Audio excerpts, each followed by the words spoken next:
বিষয়টা সময় আসলে আপনারা সবই জানতে পারবেন। এখানে আমরা লুকিয়ে কোনো কাজ করছি না।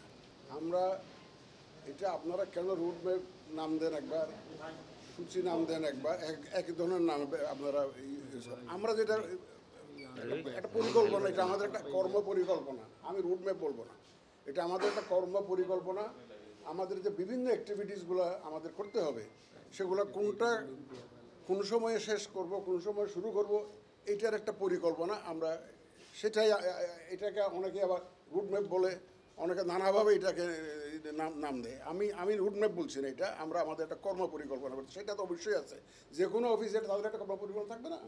এত বড় একটা নির্বাচন হবে, আমাদের তো নিজস্ব একটা পরিকল্পনা, এটা আমাদের ব্যবহারের জন্য, not for sharing with everybody, যে আপনারা সবাই জানুন যে আমরা এইভাবে করছি, সেরকম না। এটা আমাদের নিজস্ব, এটা সংশোধনযোগ্য।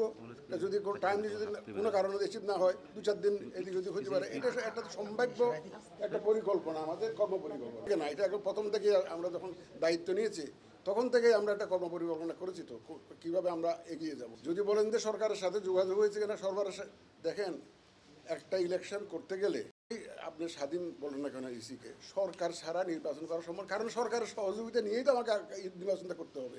অফিসারদের সাহায্য নিতে হবে, প্রশাসনের সহযোগিতা নিতে হবে।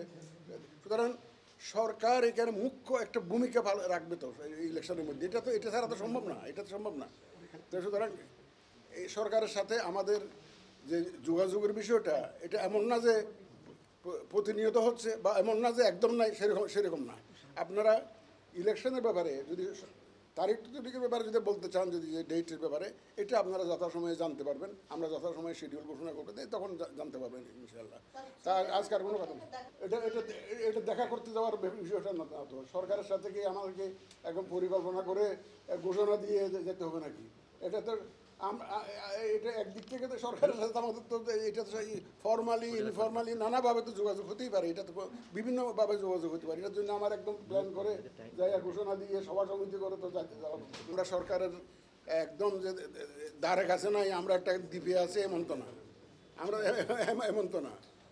আপনারা দেখছেন যে বিভিন্ন সংস্কার কমিশনের সুপারিশ নিয়ে এর মধ্যে ইলেকশন কমিশন সংস্কারের বিষয়গুলো আছে। তো সুতরাং এগুলো আমরা তো সম্পৃক্ত, সরকারের এই কর্মকাণ্ডের সাথে আমরা তো সম্পৃক্ত আছি। তো এগুলোকে ধারণ করেই তো আমাদেরকে এগিয়ে যেতে হবে, এবং সময় মতো যোগাযোগ হবে, সব আপনারা জানবেন, এবং সময় হলে সব কিছু জানতে পারবেন। আর না,